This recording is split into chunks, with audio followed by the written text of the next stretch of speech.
Namaste, everyone. Ah, wonderful. Good to see you in the Nice. Sukshma Rupa. Yes, yes. No, Yeah, Purushottama, Purushottama. Uh, okay. So okay. can we start now? Yes, I will have a PowerPoint. Okay, that's No, fine. it's not exactly a PowerPoint. It's just a two diagrams. So at some point, you will need to uh, make me the host or something so that I can share the diagram? Would you like to share the screen? Um, yeah, but not right away. It will be sort of about two or three pages down. So Okay, after you've introduced me or something, you right, could make right. me the host, and then I can I Okay, can share the screen. sure, Mm, sure. just have So, to good turn the. morning, my dear participants. And also, I don't know, it's rather late in the night, I guess there. Yeah, it's okay. I'm used to So, this easy. it's indeed a great privilege for us to have Professor Purushottama Bilimoria with us today. He doesn't need any introduction. He is one of the most distinguished, experts on Indian philosophy in our time. He is really a globe trotter. He has taught in several universities across the globe, and right now he is the professor of philosophy at San Francisco State University. He is author of many, highly acclaimed works on different aspects of classical Indian philosophy. He has also worked, on continental philosophy, on many other areas. So I don't really want to waste time, mentioning the long list. So welcome, Professor Bilimoria, to our online course on classical Indian philosophy organized by Bhakti Vedanta Research Center here in Kolkata. So over to you, Professor Bilimoria. Thank you very much. Well, Ben, I'm very grateful to be invited and to be in your company again. And it's even though it's a little late at night and it's a little dark around here, I'm envious of my Okay, Australian countryside where I would right. normally be. So I have that on my screen that I can look at. Okay, so it's a somewhat technical paper. I will begin, and there'll be two diagrams that I will pop up in a moment when I get to that part of the discussion. So this is sort of part of my long-standing ongoing work on Mimāṁsā and the theory of language, with some connections that I make also to contemporary uh, linguistics, if you like, or philosophy of language. Although this sort of work is not really tied in as much nowadays as it used to be in, say, the Saussure time, although Derrida has kind of kept some of this going in his own work. But I'll focus much more on the Mimāṁsā position, and particularly coming from Kumarila Bhatta and his commentator Parthasarathi, Parthas, Parthasarathi Mishra. So it is generally overlooked that despite the intense ritualistic foreground of the traditional Mimamsakas, with Kumarila Bhatta, a shift occurs from the ritualistic to the speculative. The kind of the epistemological and more so, let us say, grammatical, most of the grammatical. And this is achieved with some degree of dialectical acumen. So Kumarila and his commentator Parthasarathi lead a discussion of issues in language that arise in the in this context of the exercise on ritualistic text, but it also underscores an intellectual defense of the Mimamsa position on the authorless character and the inviolable authority of Shruti. So people know that sort of I familiarized the expression authorless revelation and authorless text, which is not going to be the main concern of the paper, because I want to come down to much more Lokika understanding of sentence meaning. But rather curiously, a good part of the defense is based on the postulate of one, the inseparability of word and its meaning, known generally as the Autpatika thesis, which is a necessary presupposition of the theory of Vakyartha, of sentence meaning. So I'll be discussing this in elucidating. So as I elucidate the Mimāṁsā view of sentence meaning, I will be discussing the Autpatikatva of word and its meaning, which cannot be avoided here. So what would be the convincing conditions for scriptural texts if they are not thought to be dependent on any framework of convention, samketa? So that's a really big question. As we know, the idea of conventional meaning is very central to Nyaya. But they base the idea of scriptural authority on Aptavada, not on the structure of the sentence itself or any linguistic doctrine. So I'm not going to be dealing with the Nyaya position, but we'll have to mention that in the context of the word-meaning relation, and also how sentences are understood.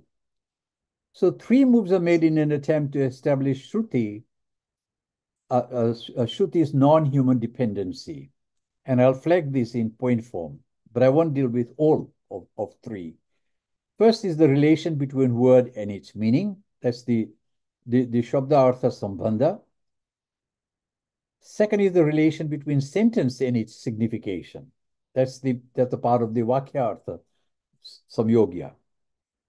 And the third is the non-perception of an author, where such is capable of being perceived, the Yogya Anupalabdhi.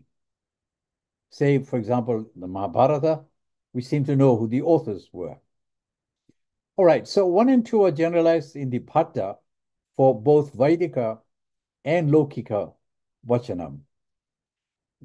And 3 is substituted with reliability of Lokika Vachanam to fulfill the conditions of Sabda Pramana, while also requiring them to meet the 3 basic conditions of Pramanya. But of course, there is the other theory that goes hand in hand with that, which has to do with the eternality or the nityatva of Shruti as a whole corpus itself.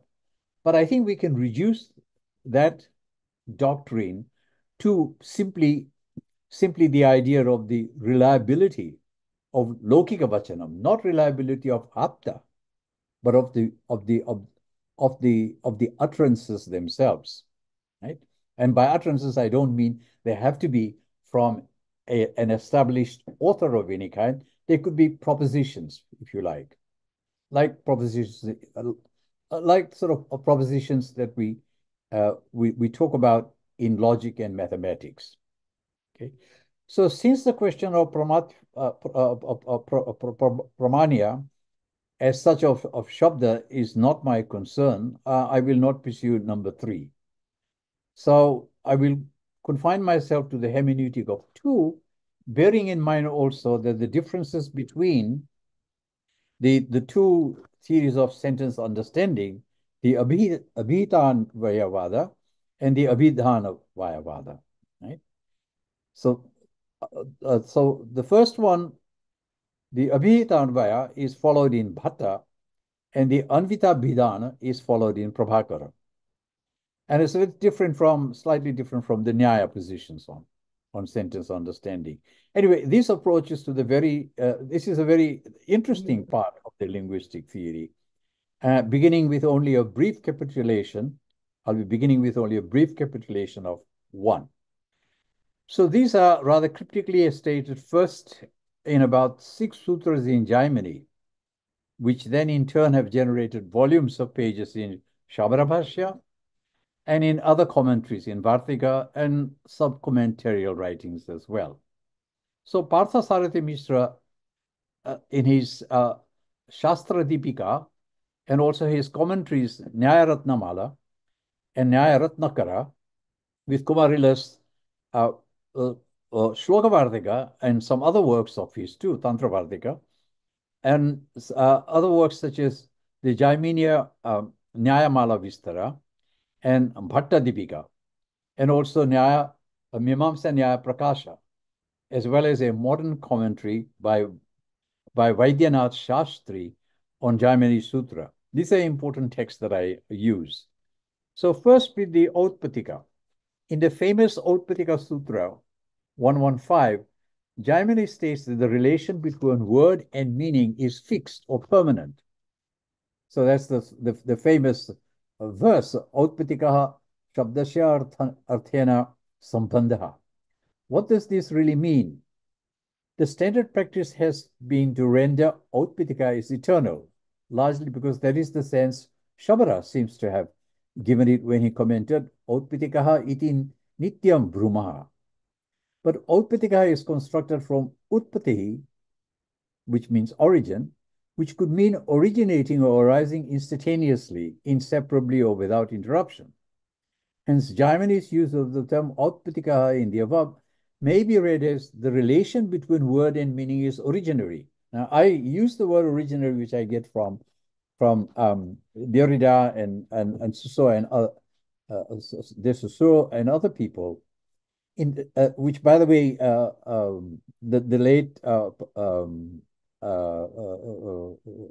K.T. Pandurangi affirmed, in the sense that the presentment of word and its meaning is simultaneous, so that there is no moment in which they are separable one from the other. In other words, the word and its meaning arise upon hearing as if psychically or episodically co-present or co-eval. Such is the founding binary combination, to borrow a Derridean expression. I think it is often forgotten that Jaimini is actually referring to the actual instance in linguistic practice in describing this relation that is not an abstraction about the temporarily primordial source of the word, as if rooted in some historical or cosmological divine act of origination, originaire. Not in this verse anyway. So that's why I reject the translation Nitya, and the late Shivajivan Bhattacharya actually agreed with me on this. In fact, even if Shabara, despite his use of the term Nitya, even in Shabara, this reading is quite clear, for consider what Shabara goes on to say in expanding on what he means by Utpati. It is bhava, present, that is spoken of metaphorically as Utpati. Sorry, bhava, as present, rather than abhava, not present. And so metaphorically, it's spoken as origin. The relation between word and meaning is inseparable. Aviyuktaha, by virtue of their coeval presence, the relation is not constituted after both have arisen. In other words, the origin rests in their arising together in unison and in mutual presence. This relation is sui generis, natural, and in the sense of being a sense of permanency about it. So Parthasarathi Mishra likewise observes that in ordinary speech there is a relation between word and meaning, which is of the nature of pratyaya and pratyayaka. What we could also loosely render as the signifier and signified respectively. And that is by virtue of this intrinsic relation, that word comes to have this significant of generative character. Pratyayaka tattva. So word conveys its meaning in other uses as well, independently of other relations, such as of sense organ contact or that involving inference. So very interestingly, Parthasarathi Mishra considers but rejects the suggestion that the relation might be one of some yoga, mere conjunction, or even tadatmaya, identity, for he wants to avoid the possibility of there being on the one hand, any artificiality about this relation, and on the other hand, absolute identity. Both are qualified by by pratyekatva, in that it holds the signifier and signified together, yet severs them once the signified has surfaced until its next occurrence. So once the word appears, the meaning is delivered, the word is erased, as it were. In other words, in the very functioning of the signifying, the difference between the signifier and signified is stemmed. Otherwise, the signifier would be self-reflexive. In other words, word would be referring to itself. We wouldn't be getting the meaning from that. Horse would be referring to the word horse, not to the concept horse or hoarseness, right? And it would hang loose as a bit of animated sound. Hence, there is here unity, but also a differential and deferral function embedded in this relation. So when we utter, if somebody doesn't know the word ceasefire, it would only be a sound, ceasefire. And I say, what does it mean? Then we have to say, well, it means this, or you can look up the dictionary, the lexicon, right?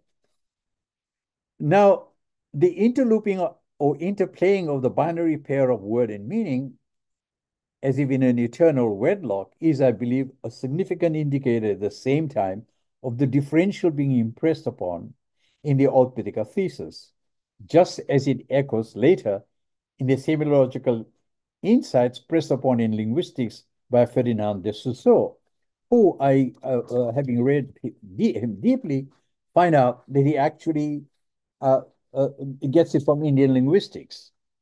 And by Indian linguistics, he means the Vyakaranas, but I think he got it from the Mimāṁsakas. That's my thesis. All right, so let me switch to the so somewhere I can do a screen sharing, and this is the screen. So we go to, you can see the diagram, right? The figure 1. Yeah, okay. So it suggests that the binary is held in tension with the synthetic unity of Shabda and Artha.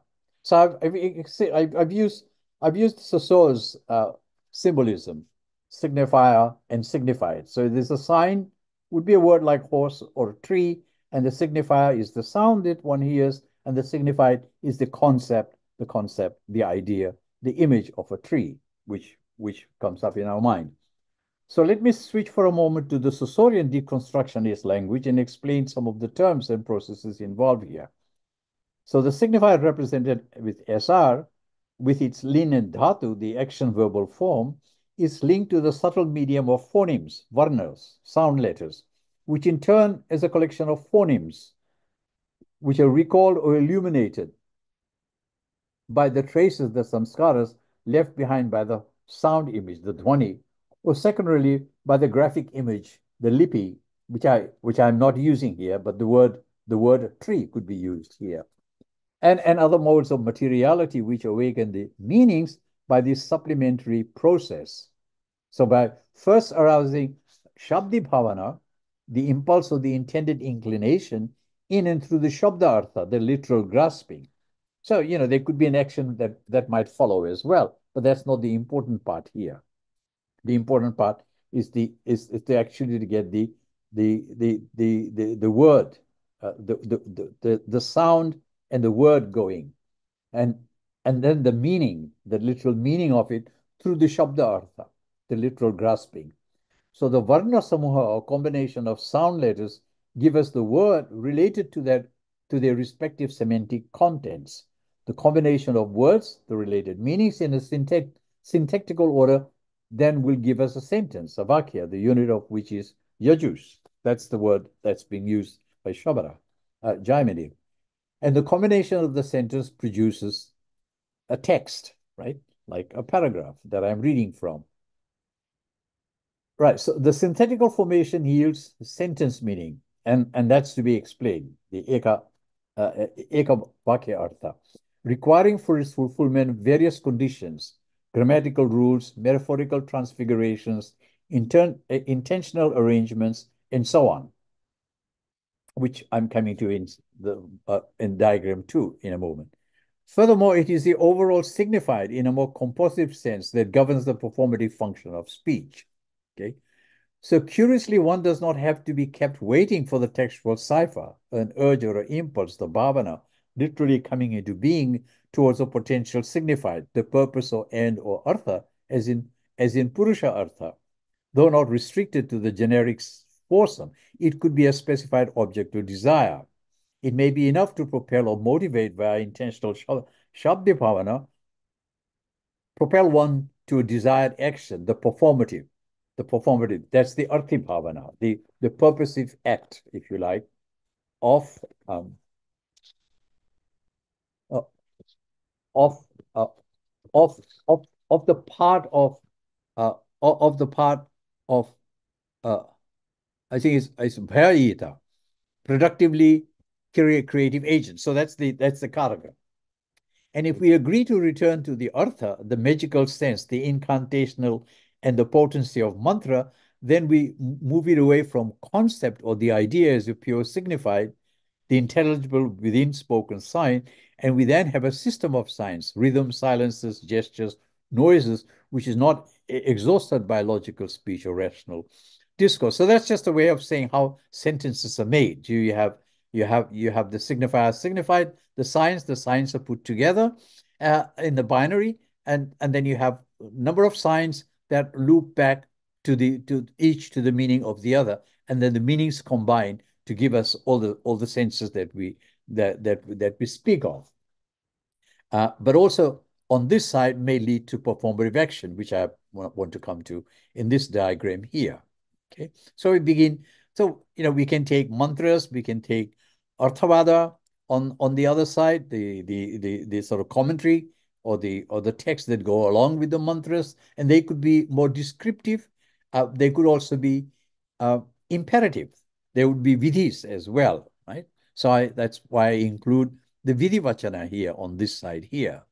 Okay, so the combination, so in the Mimāṁsā idea of language, there's a combination of mantra and vidhis. They all go together. Okay, so I'll illustrate this with the example. Take the vidhi. Whosoever desires swarga should perform an Agnistoma ritual for Agni. Right. So we have several signs here. We have a vidhi here which suggests for us to do something, right? To recite first a mantra, Agneya Swaha, and then the particular action is done. Okay, so let's just focus on the vidhi vachana for a while.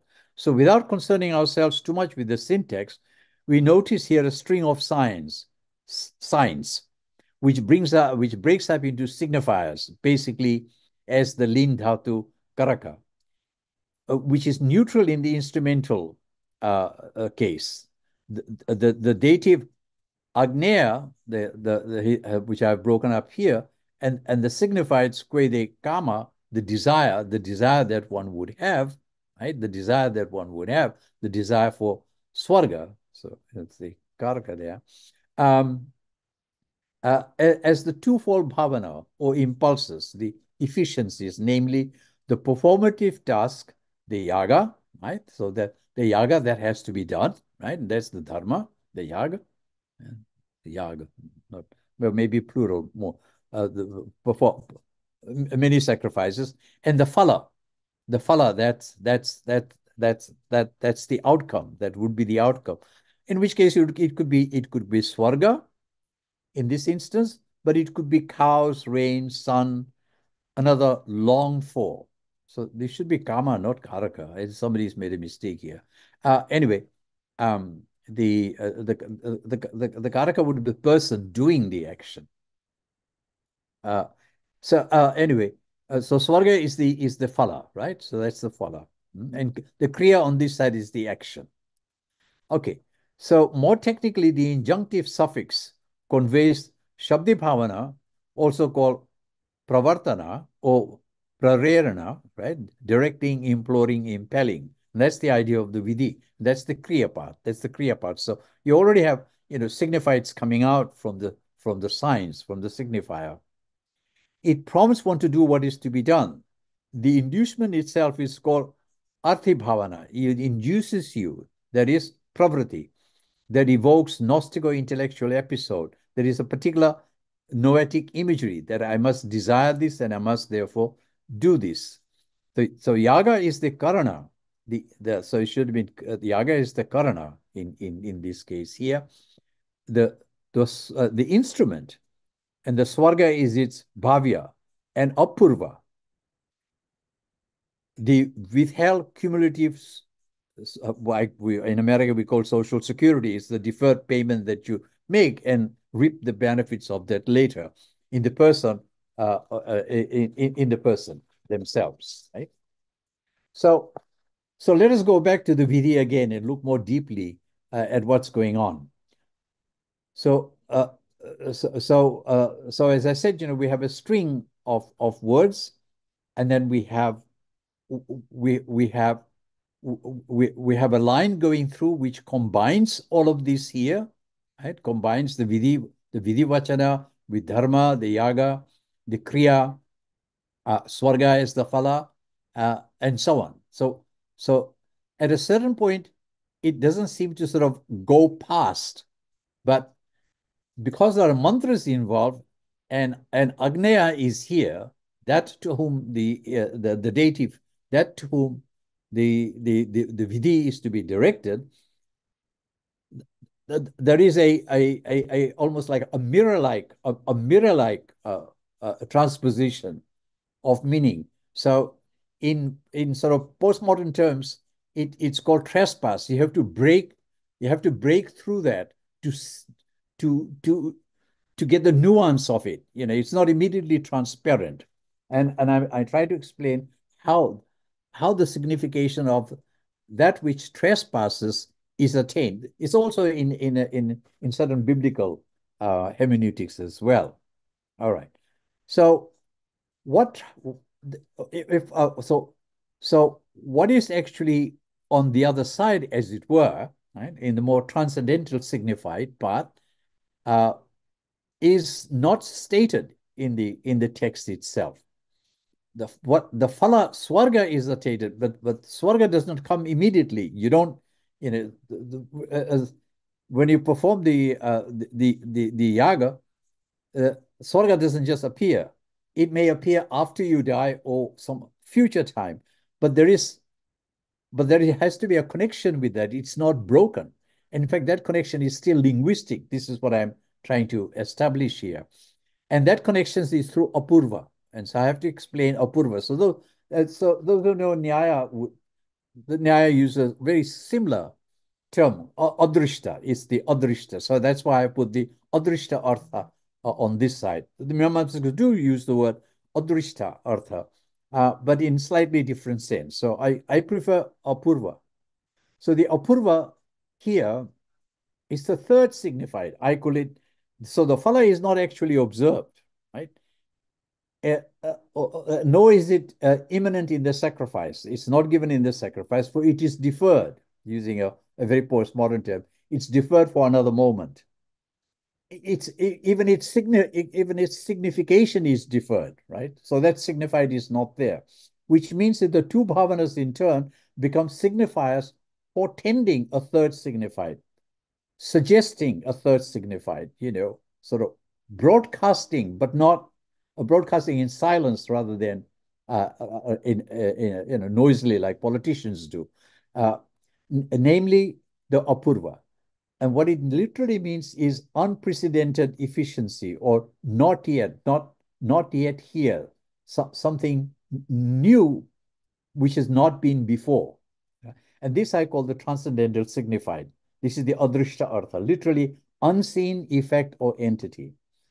However, the apurva is transcendental in a modest and only in a provisional and operational sense, for its significance is not so much in its being adrishtatva, as a French scholar Verpotin rightly points out, but as a not yet realized phala, as yet unrealized phala. So phala functions as the signifier for the deferred signified. So you see, phala actually achieves a phala, then which was a signifier, which was a signified from the vidivachana. If you want swarga, so swarga, these are direct signified, This then becomes a signifier and has another signified, right? The hidden. So phala functions as a signifier for the deferred signified, namely swarga, namely apurva, which too, like the devatas, has no ultimate or absolute ontological status in Mimāṁsā. Whatever is swarga also is not an ontological, it's happiness or something later on. But the intervening part is apurva. Without apurva, there would be no swarga. What is interesting is that the apurva has no sign for it in the expression itself, and yet the hidden, avyakta, not yet visible, does achieve signification. So if the sacrifice goes through, it's done well, then you assume that the apurva has been achieved. There's no bada, nothing wrong has happened. Therefore, the apurva has been achieved, right? But you don't see it because it's avyakta. So it does achieve signification, though at an upper split level. So I call it the split level. It's like almost on a floor, there's a split, and there may not be a staircase to it. We have to say that this occurs through displacing another signifier or by metonymy, because the vachaka as a syntagm is the signifier in this instance. And in all this, the subject as octa need hardly be relevant, which is why I don't even mention the subject, the speaker. The speaker is not necessary here at all. The doer is necessary, right? That's the subject. That's so here you see the apurva. I call it the transcendental signified, and I retain that. But any other signified like Ishvara and so forth, Ishvara is atyanta abhava anyway in Mimāṁsā, so it's crossed out. But the transcendental signified will be crossed out the minute the phala is delivered, right? So it's very, very interesting that there's an ontology and linguistics very closely tied together. So be that it is may, and however philosophically elegant the doctrine might seem, the Autpithika thesis, which is now almost forgotten, appears to the common sense at least to be counterintuitive. And of course, it was totally demolished thanks to the Nyaya. So one could object that a long process of historical repetition of the pairing of word and meaning in any medium gives appearance that no personal agency or convention was responsible for fixing the relation. Now, in Nyaya, it's God who fixed the relation. Mimāṁsā don't have a God, so who will fix the relation? No one. This is exactly their argument. Further, we can only but of course the counter argument to that is that it could have happened through a long process. Vyasa, somebody else might have actually fixed the meaning and so on, fixed the relation between the two. Further, we can only have access to a finite number of words in any given language at any given time. And from looking at this, we cannot pronounce that Autpatikatva is true for all words. Also, there are words that have no meaning, and some words have more than one meaning, and many words have the same meaning. We also observe that, as with names, new words are created with new meanings attached to them. We just have the new word like AI and so on. And so, as Professor Stahl once remarked, if anything is eternal, it would be the lexicon or usage, right? And so forth. So Parthasarathi considers some of these objections, as indeed had Shabara, but the one he chooses to address in rejecting all of them is the questionable assumption that word expresses meaning, that word expresses meaning. His short answer is, it is a fact that immediately upon hearing a word, its meaning arises in one who knows language, even if the word is used by an ignoramus. But we also observe that sometimes when words are first heard, they convey no meaning. Again, his answer is that this is because certain attendant conditions are not fulfilled, such as the absence of impediments in the medium and so on, or because one has not learnt it from another, right? And so, even if there are words that have no meaning, it doesn't really mean that they have no meaning, right? This does not imply that the meaning of words have to be learned. This does imply that the meaning of words have to be learned from another who learns it from another and so on, right? But this does not entail for the Mimāmsakas that any one of the persons in the process of transmission actually fixes the signifier-signified relation. More significantly, he says, when a sentence is uttered, one who knows the language apprehends its sense. How is it possible? This and the related issues are discussed in the next sutra, to which I now turn. So they could be saying two things, and I've puzzled over this for many years. Are they saying, and this is what Rousseau ended up saying, and Derrida takes over from that they're not talking about particular words that are in the lexicon and so forth that have meanings, and that meanings can change. They mean the linguistic entity called word and the linguistic entity called meaning. They have a permanent relation, right? So it's a very interesting way of putting it. It's how else could we say we could? So there is an entity called word. It always comes with meaning. Or there's an entity, there's a sign, as in the Saussurean world, it has a genus-faced character. Namely, it has a signifier and a signified, and you cannot break up the signified and signifier from the sign, nor can you break up the signifier and the signified. And that makes perfect sense, to anyone. I mean, it's not like sound. A sound does not necessarily have meaning, right? But a sound will has something in it. When a sound is made, it makes noise. Well, that's what we call sound, but it doesn't do anything else. Whereas word does something else. It has something else other than the word itself, the word that we hear or the word that we read and so forth. It must always come with a meaning. That really is the basic. And even if they are created words, because they're created from other words, that's the other point, that words are created from other words. And it's an ontological comment about word. It's a very, very interesting thesis. We need to think a little bit more about this. So Parthasarathi next considers the objection. So let us grant that Autpatikatva is true and that words, meanings, and their relations are anadi. Let's just say they're kind of beginningless, as far as we know, as far as we can tell, right? And that the awareness of word meanings is had through the uses of elders. So there's the Vriddha Vyavahara, right? Even so, what accounts for the generation and understanding of sentences, square sentences. So if the words did not come already related with meaning, sentences would have no function. They would make no sense at all, right? They would be just noises or marks on a paper, lipi. So even so, what accounts for the generation and understanding of sentences, square sentences? For surely sentences have to be constructed by putting together words, and the possibility of some such sentences from a finite number of known and current words, whether we have an infinite range or we don't have infinite range. That's not important. Besides, words in lexicons are not sentences, and one might recognize words in an utterance, but may fail to comprehend the meaning of the sentence. And yet we understand sentences that we may have never heard before. Or as Arindam Chakrabarti also said, it might be a mock sentence. We might understand a completely different meaning from that than what it's supposed to mean.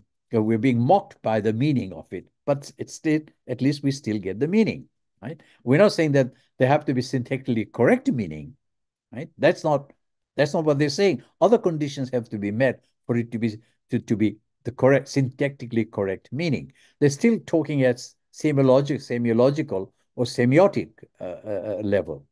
So in short, a sentence appears to be more than a string of discrete words.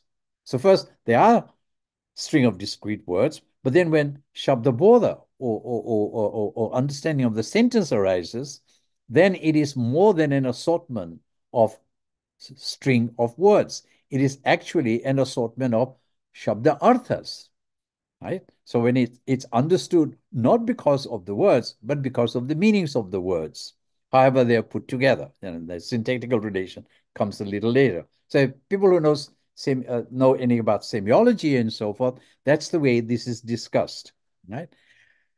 So unless they are associated through some convention or other, unless you say, well, sentences already have meanings that are conventionally decided. Well, we know that's not true.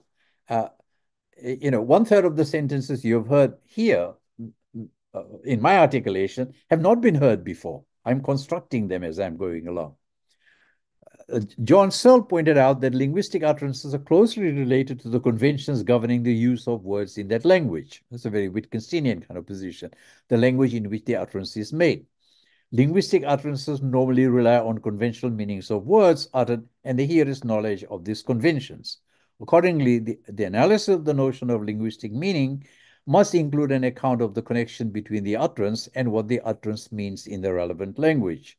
Since therefore conventions become inevitable and are added ab extra, they must be man-made, like kritrima, and therefore cannot be samketa anapekshatva. So, in other words, they have to be samketa apekshatva.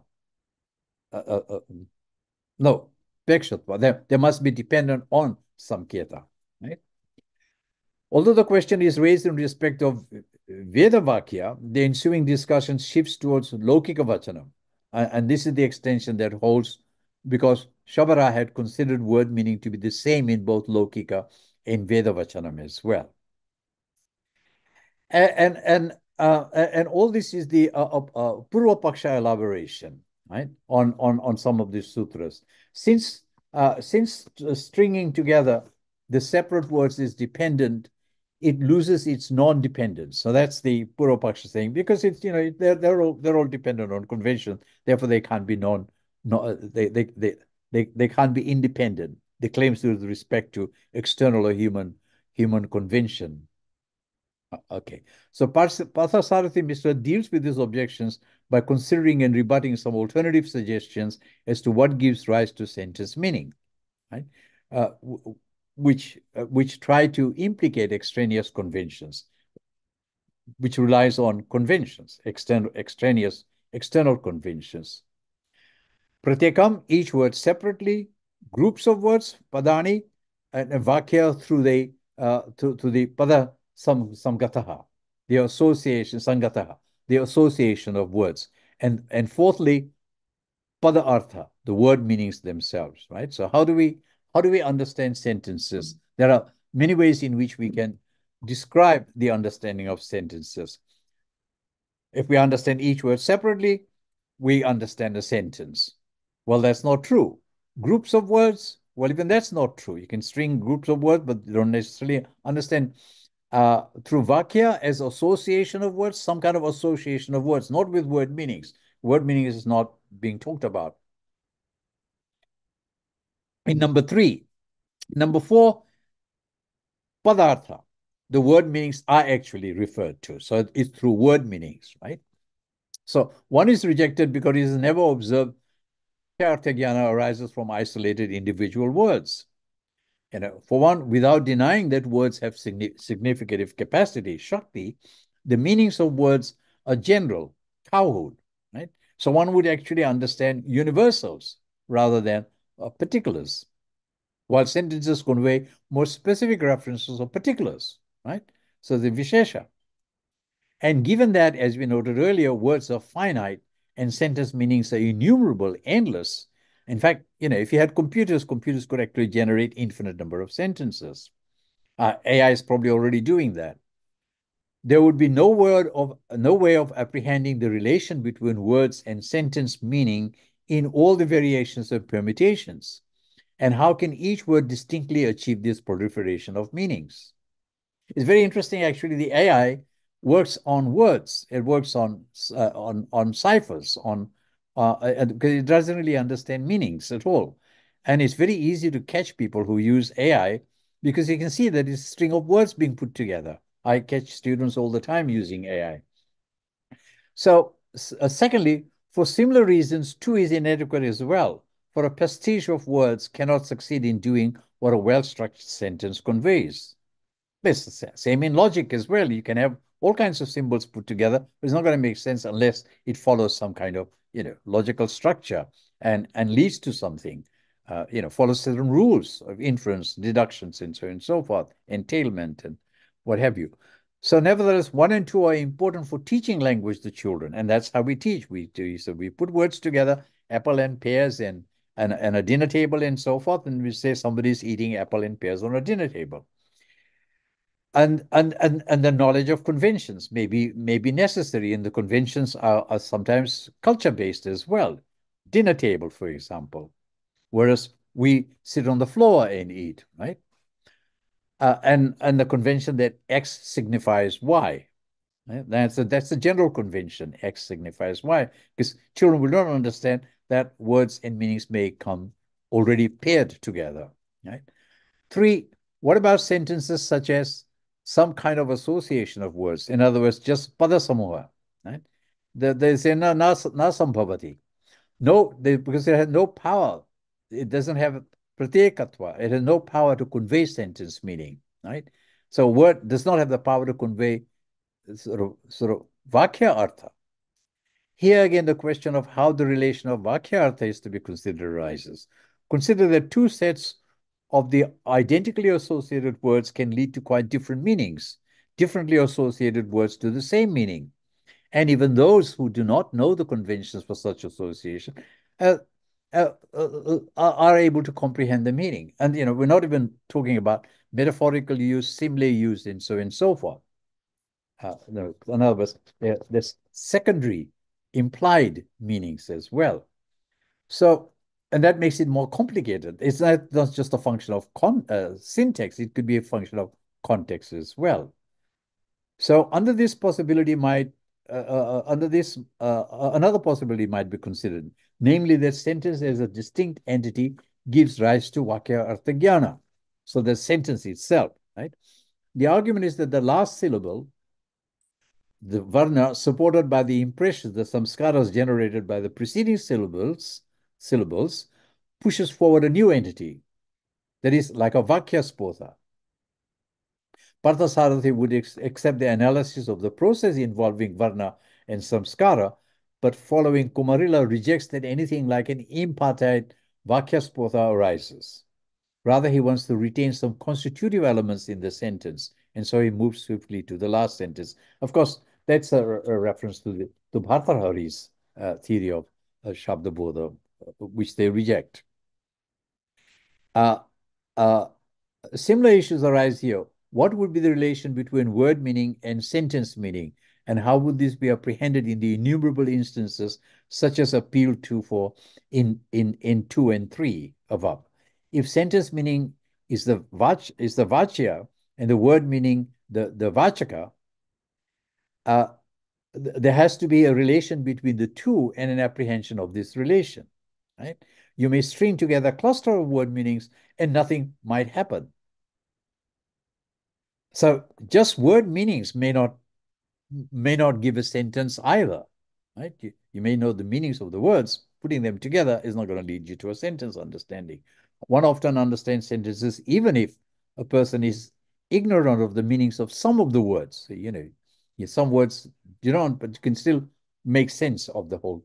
So nonetheless, Parthasarathi makes comprehension of padartha a prerequisite of vakya artha. And the jnana of the vakya artha itself. So all 4 alternatives are rejected. So moving on.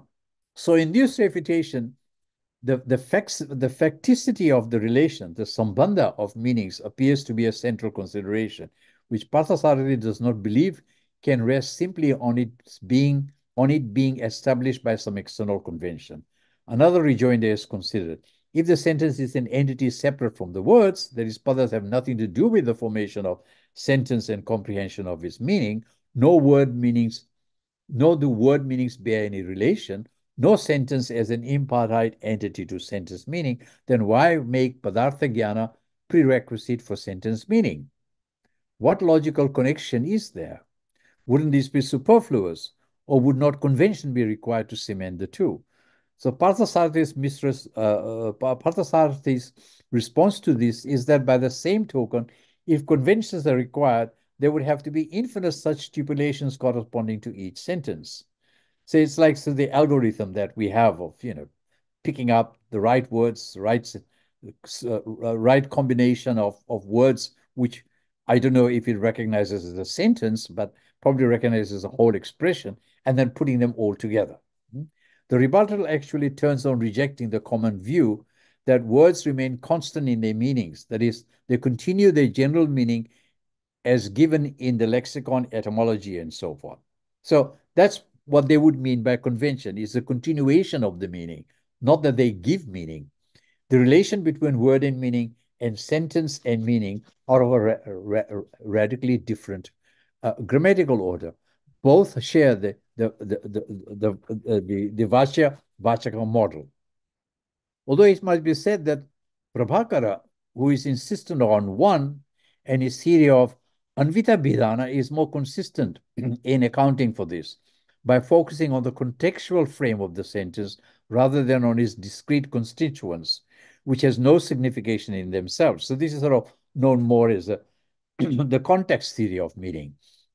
Contrast the Saussurean interdependency of related signs, which is a contrast to the interdependency of related signs.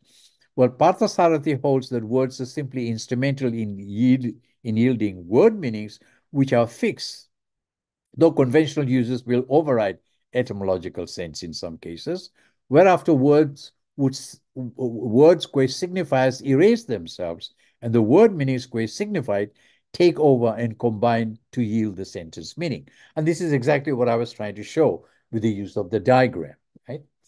That you have this sort of complex way in which word meanings lead to sentence meaning. Still, the Anvita Bhidana is less concerned about mapping the traces of the concept, the ideas as signifiers, than fusing the signifiers into a larger whole, which is greater than the sum of the parts. So somehow they think that you just put together the signifieds, and as a whole, it will then yield a signifier, right? And the signifier will be the sentence meaning. Still, the mark is in the signifier, the sign itself, which is privileged with a force, a bhavana equivalent to that of perlocutionary speech act, which has the intention of bringing about a particular effect in the hearer. So when I say get out, right, sit there, actually my dog gets out, and my dog sits there, even though I've said this to somebody else, right? Because that's the sentence I utter for my dog. My dogs, if I say take off shoelace, they will take off somebody's shoelaces, right? I don't know that they understood the meaning of it because it's a performative. They know what to perform from that, right? Get out actually literally does not mean, hey, you must get up and walk outside. It doesn't mean that at all. It's a performative. It's like saying, I launched the ship, right?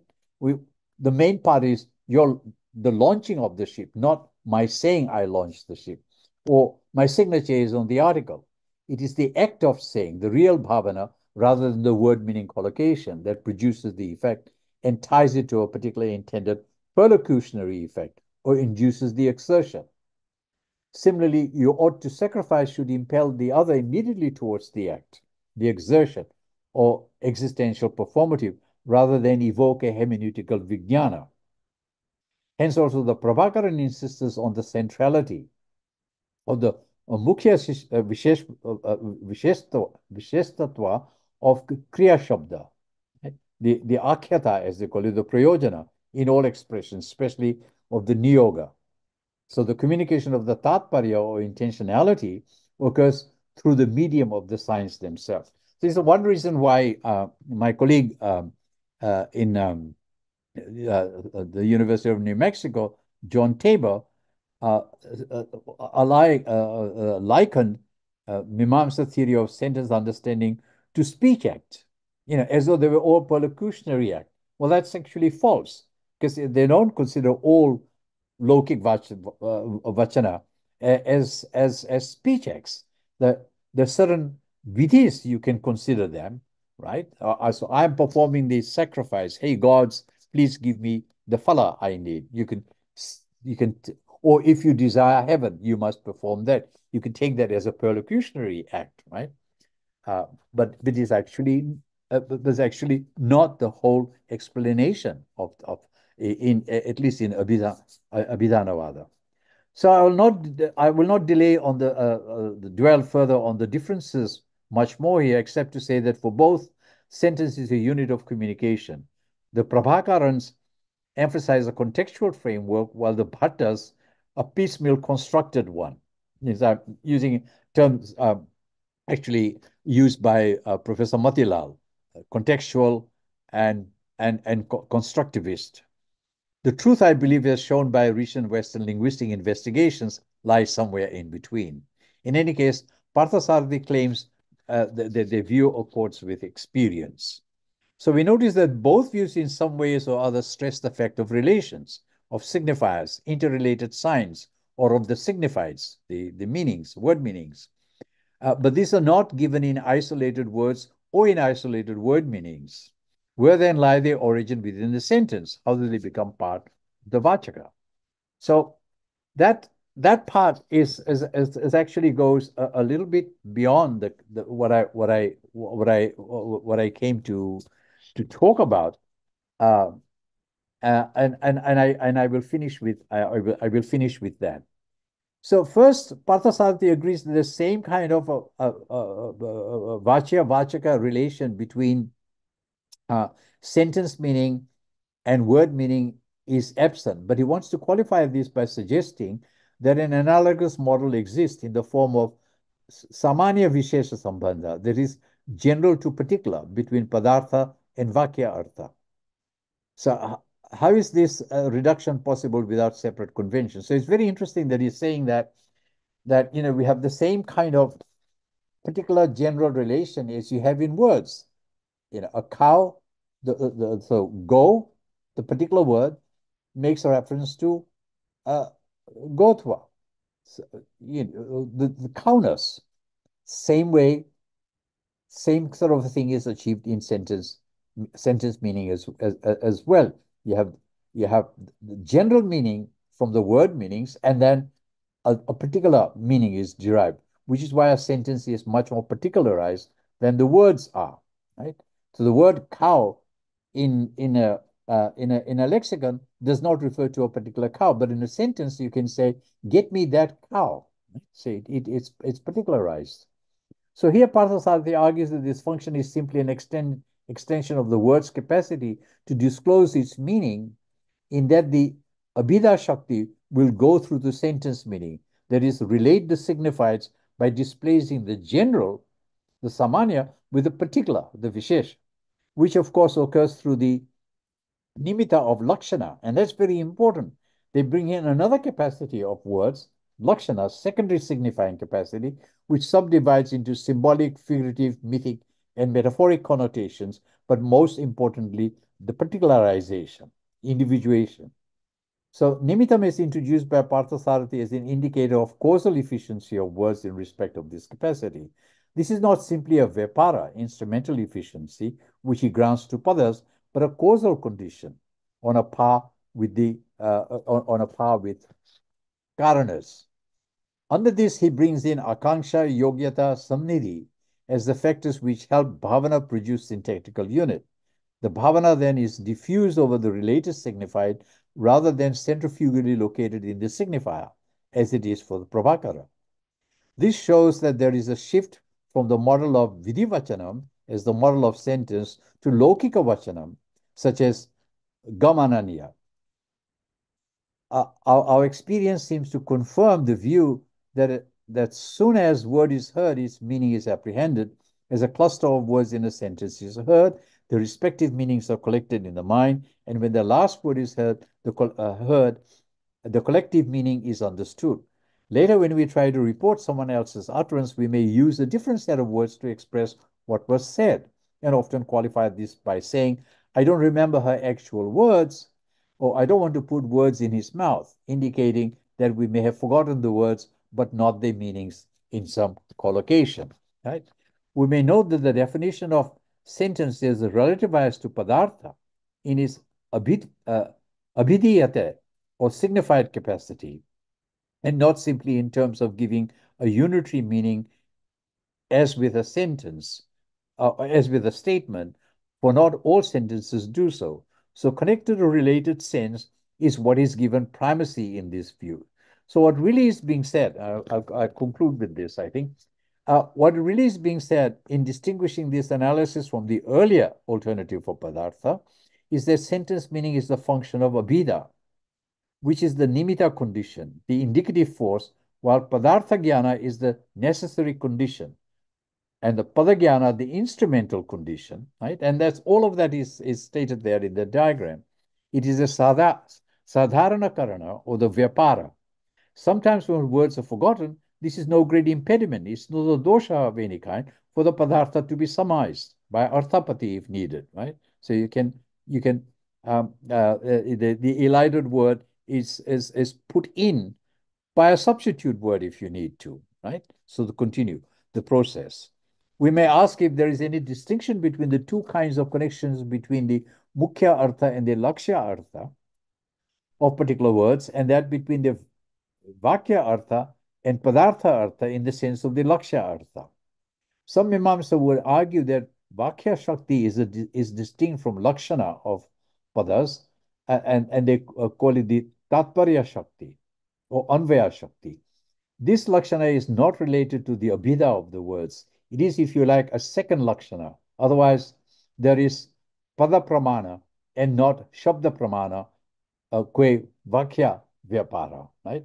So there's no point in just knowing a lot of words, right? Parthasarathi argues that the abhida shakti is good enough as far as as far as the karya anvita is concerned. That is, where the signified is prescribed activity, more or less suggesting the perlocutionary force, but this is rendered insufficient when extended to ordinary discourse, for which lakshana is required. Even Pravakara will admit that the tatparya here arises posterior to abhida through the anvaya of lakshana, almost as though to say we bypass abhida of the words in hearing a complex utterance. But Parthasarathi retains the sequentiality of padartha to vakya artha as it means, and accedes to lakshya artha and the poetical nuance, the vyangya artha, in ordinary discourse, but also as posterior to abhidhana. So very simply, the Mimāṁsā not only for the Mimāṁsā not only metaphorical words, but sentence meaning as a whole is always lakshanika, or the indirectly signified. It is this lakshanika that completes the tatparya of a sentence, the intentional function as attributed by Grice, Strawson, Searle variously. And I might just add here that when I read this paper out, Professor Bimal Matilal and Mohanty, the late, great Professor Mohanty was there. Professor Matilal disagreed with me. He said that is not the theory of the Mimamsakas, that Lakshana does not play any role in sentence understanding. And I went back to Pattabhiram Shastri, with whom, and K.T. Pandurangi, rather, with whom I was reading this particular text. I was reading something else with Pattabhiram Shastri at that time. And K.T. Pandurangi pulled out, Parthasarathi Mishra, and we read the text again. And very clearly, this is there in the text. So I don't know, is that sort of a prejudice coming from the Nyaya theory of sentence understanding? Well, Lakshana is not entirely used for secondary sense of the, so it's not used for sentence understanding. It's only used for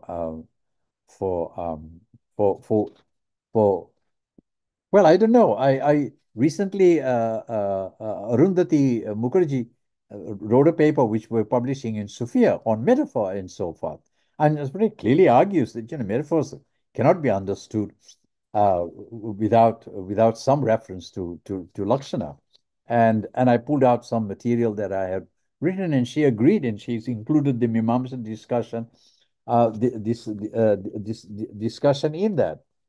So Parthasarathi argues that it's not the same as simply any two words coming together or being conjoined in a freestanding expression, such as Raja Purushaha. For sure, there is Anvita here, but there is not the same Anvaya in this case, as there would be if two expressions are brought together in a sentence. So he gives the example of Atisho Bhanaha or Atisho Bhano Raja Purushaha, right? So he's added Atisho Bhanaha, sorry, Atisho Bhana to Raja Purushaha, right? So it now becomes a sentence. The connection between the two Anvita units requires more than what is necessary for each individually. Otherwise, we could be talking of two different individuals. For the connection of Shobhana with Raja has not been established here with, right? In just the Raja Purusha part, right? So the words have to go through and beyond their qualified meanings for the Anvaya Bodha. That is, the signifiers are left behind, and the signifiers have merged in the two pairs. And that should Anvita should mean that it's the complex. So at this point, Parthasarathi points out that Abhida is not sufficient either, for it has already been exhausted in making up each pair, the signification, right? Which carries a more composite sense. It needs a little more. While the grammarians recognize and restrict the vritti of lakshana for metaphorical and suggestive connotations, right? As in Nyaya also, the Bhattas invoke lakshana vritti for eliciting particulars from general denotation in a sentence structure itself, right? So that really is the kind of the sum total of the Mimāṁsā view, because they believe in ekavakyatva, meaning that a sentence is a unit, a single unit in itself, and it should be treated very differently to words, which of course are the constituents of the sentence, but it's a sui generis unit in itself.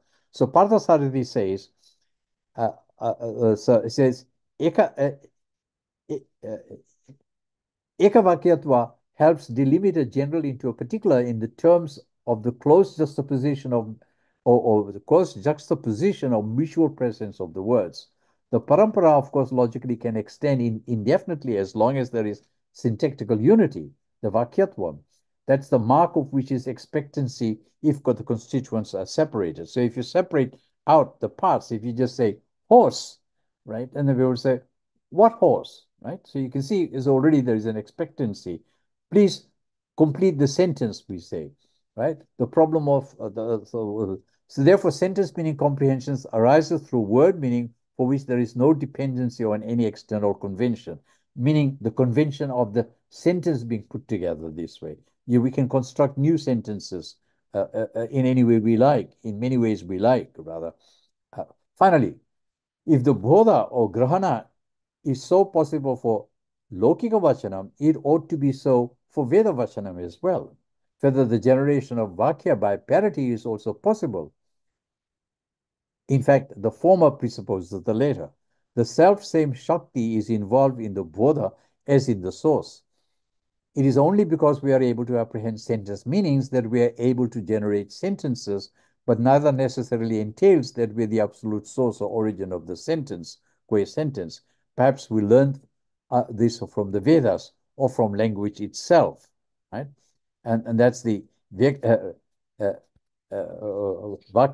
astu Paurushayam na astu. See, so the Vakya is astu, but Paurushaya is not, right? So it's what Heidegger in talking about language called language as a house of being. Language as something that's around prior to us is actually so not a priori necessarily, but prior to us, prior to each individual coming. And so we inherit language. Language is an inheritance, and we don't always sort of go back and say, where did we inherit the language from? We don't. That's not the right question to ask. Or as Derrida might put it, language works through us, or language does its work, and we're the workers for language, or the the serfs for language. We carry through language, we continue language, and that's sort of an ideal way of talking about it, not necessarily a religious or scriptural or sort of a divinely endowed given that we might be talking about. So the idea that God has to be around to put together words and meanings in the Sanketa doctrine is stretching it a bit too far. It's not showing some kind of a priorness or what makes an apurva quality about language, which we need to recognize. And that's a very important contribution that I think the Mimāmsakas have made, and their theory of language has had a lot more influence in the development of Western linguistics. The Fitzgerald and Kripasky, Ashoka Kluchkar, Mahadev Deshpande, some of these modern linguists who worked on Sanskrit linguistics have been the first to acknowledge that, and that's partly where my inspiration has come from, and also having worked with some of the Mimāṁsā scholars in India and elsewhere.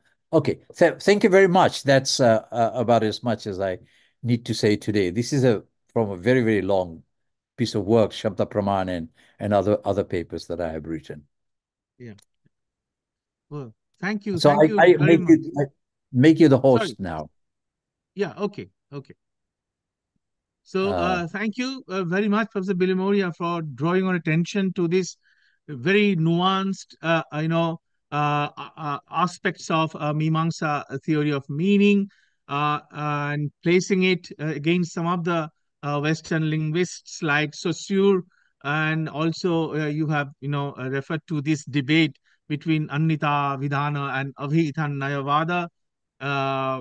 So it's really wonderful, very refreshing. Lots of questions are coming to my mind. Maybe later on we will discuss some of these. So I would like to request our participants, if they have any questions or clarifications to ask, please come forward. Yeah, I'm always writing on this. Questions Yeah. help me articulate and refine my papers. Yeah. Yeah.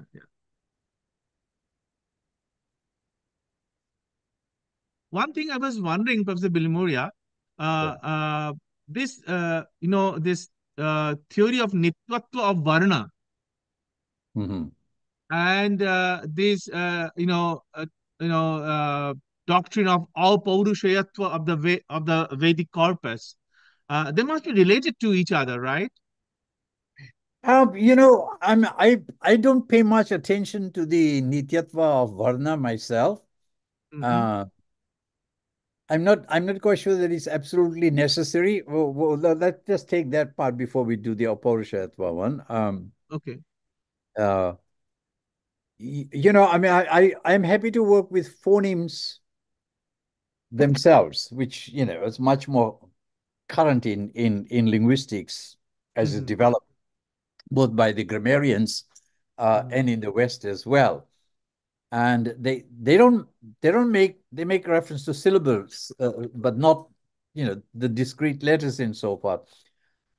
It's there in the Jewish tradition, the each sort of alphabetical, the Varna part is created by gods and so forth. So it's necessary, and so one of the reasons I don't pay much attention to that. I think the Varna one is important for putting together phonemes and so on. But as I said, I have a different interpretation of Nitya here.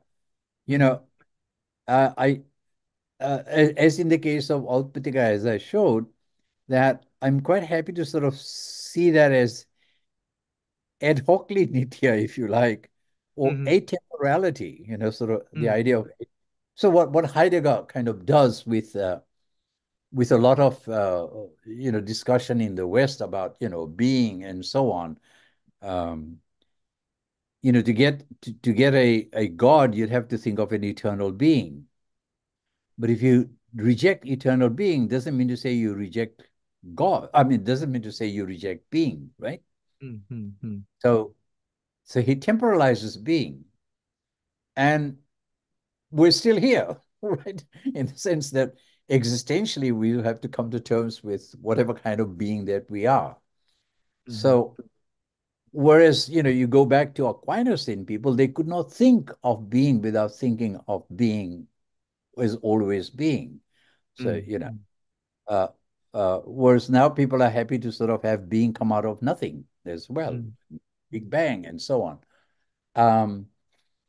The kind of binary, when you get into this binary that if I deny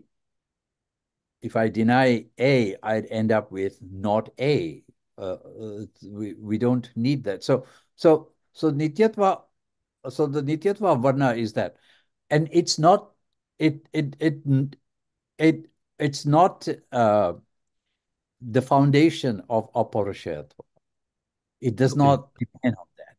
You could have Aparushatva of the whole Vedic corpus. Somebody gave the whole Vedic corpus. Hey, God gave the Bible kind of thing, right? Or however we got it, it's quite possible to think of which is what Shruti actually means. We heard. Well, what did we hear? I don't think they're saying that we heard bits of Varna strung together and therefore they must be eternal. I think they said, we heard Shruti as shlokas or sutras or shuktas, basically, right? But we were puzzled about the meanings. We didn't quite understand, right? So Nashadya sort of, the Nashadya Shukta is worrying about what did it mean? We heard when we heard this, right? Na sat, na sat, na sat, na sat. So so it's enough to sort of work on phonemes and padas and so forth, and then get on to. So yeah, so for me the varna, the Nityatva varna is not necessary for the claim of Autpatika. I'm trying to bring it as closer as possible to linguistics, but also at the same time deny the sanketa part, that that you need a person to arrange the relation between the two. It's as though the Nyaya are saying God decided one day that he's going to have these ways in which he will communicate, whereby he'll create a word and then conventionally arrange the meanings for that, right? But it still suggests that even if God did that, the relation between word and meaning is something that's already in God's head, right? As a permanent thing. Think about it, right? When God thinks of an entity like Earth, well, it's quite clear that the Earth is just Earth. It's not going to necessarily have any relation with Agni, with fire, with Vayu, right? These are independent elements. You can combine them, but they're independent. But if you think up of word, the word is not going to do anything unless it had something else attached to it, and that's whatever the power of signifying. So it's the power of signifying is what we're talking about, right? That's something that words have, but images don't necessarily have that. I mean, look, this is from Kolkata. Right? So if you push this image up here, it doesn't necessarily give you anything more than an image. But since you're from Bengal, you would immediately recognize things as what is it called? Padaka? What is the what was the the Kalighat Kali, acha, the yes, the yes, so it you will see many things that you will recognize in here. right. But if I show this to my students, they will not pick up that there is there's a Mayur in here, right? A more and all of that. It's just some design colors. That's the show you an Aboriginal paint. I have an Aboriginal paint, right? So this is an Aboriginal painting, but it might just look like series of dots to anyone, right? Right, Colors and right. dots. But they Yeah. wouldn't know this is actually for them, this is Shruti. This has a whole history of this family's ancestry and all the stories about how the universe began and so forth. So therefore, there's a conventionally built into it. I mean, we think that each image speaks, but not necessarily. Images may not speak at all. They they may just appear. You look at some painting of Jackson Pollock. It makes no sense because it's just somebody took a brush and just put a whole lot of this is some postmodern cube, not even cubist. It's just paint all over. Uh, and galleries pay $1 million for more than $1 million for Yeah, and you yeah, say what is it, they you have to learn, it's a learned thing, but somehow words seem to have a different power, and that's why the Shakti, Abhida, and all these terms are used, and as primary, secondary, Vyanjana, and so forth. So the words are very unique. The words are very unique things. It would be hard to think. Of course, we have AIs repeating and doing all kinds of things, and now you type a word into Google and it will give you meanings and so forth. But the system has learned, and it now has a way of learning, right? yeah, Uh, they did not create an ontology for us for communication that's anything different from yeah. our language. The model is language. They use Sanskrit as the link language in this. And so Sheldon Pollock has the book of, book on the origins of Sanskrit and so over the dead language of the gods. But it might be dead language of the gods, but the important part is it might be language of the gods in the ideal sense, in the sort of Plato sense of ideas. And that's a unique thing that our grammarians and our people. I don't know about how much Panini and Patanjali was there were how much they were interested in this transcendental, in these metaphysical questions. So, but when people actually start thinking metaphysically, uh, could language exist independently of human beings? Right. And ideally, I think yes. I don't Mm. think it's dependent on our making it. It Mm. depends. Its continuation depends on us using it. Mm. Like mathematics. I mean, I have a very good colleague who's Islamic, Mm. Iranian, or is a great expert on philosophy of mathematics. And she's speaking to a bunch of philosophers in Stanford, and they're all atheists and so on. And because they go through the whole history of mathematics and great, elaboration of, Whitehead and Russell and so on. In the middle of it, she throws in God. She throws in God. She says, well, or, if we didn't continue with something, she talked about the mind of God, and they sort of, there was Yeah. silence. Yeah. They, they had no understand why does she bring in God? And she says, It's probably, God had to think mathematically to get all the equations and everything right and so forth, and create the universe on the basis of the mathematics and so forth. And they said they said, oh, you mean like the mind of God that Stephen Hawking talked about, was a metaphorical use. God was metaphorical in that. Oh, and the mind is just another way of talking about the beauty of mathematics and so forth. She said, no, I literally mean, I literally mean God. And anyway, this should not go out of this. Yeah, Yeah. I don't know Um, the wrong side right. of my colleagues. So Yeah. please post this. Yeah. You're Yeah. recording it, but you're not going to post it, right? I mean, this is No, no, not to no, be. no, no, no, no, no. Yeah. So, so my dear participants, if you have any questions or Sir, clarifications to ask, sir, please I have, come. sir, I have one. Yes, yes, go ahead.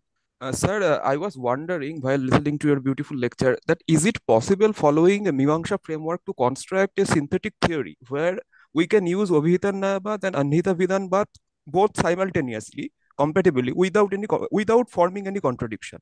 Like if we are analyzing the meaning of the sentence Saindhava Anaya, by analyzing the meaning of the words, I mean following constructivism, we are appearing at two meanings. That is because of the two meanings of the word Saindhava. One is horse and another is salt. But here, after that, temporarily after that, if we are using the use of context here, contextualism, here, if we are on a battlefield, then we need to mean that by Sandhava we are meaning horse. And if we are at dinner, we need to mean that by Sandhava we are meaning salt. So these two contemporary views, can we use them compatibly without forming any contradiction in a synthetic, newly formed theory Yeah, within the Mimāṁsā framework? That very is good. my question. That was Professor Mohanty's position, actually. Um, he has written on this in a response to a paper of mine. Because he brings in Frege and the kind of the because first he said that we actually don't have the